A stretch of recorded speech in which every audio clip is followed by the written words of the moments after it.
பெரியாழ்வாரிடம் செல்கின்றனர்.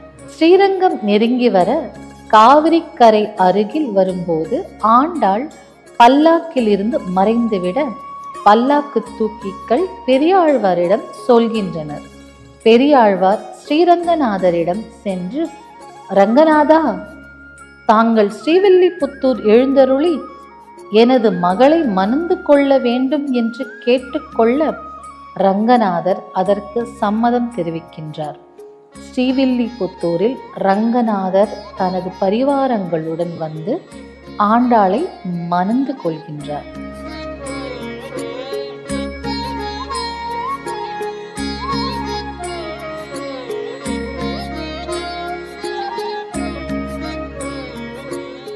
அந்த மனக்கோலத்தை பார்த்த பெரியாழ்வார் ஸ்ரீரங்கநாதரை மாப்பிள்ளையாக அடைந்ததை நினைத்து மகிழ்கின்றார்.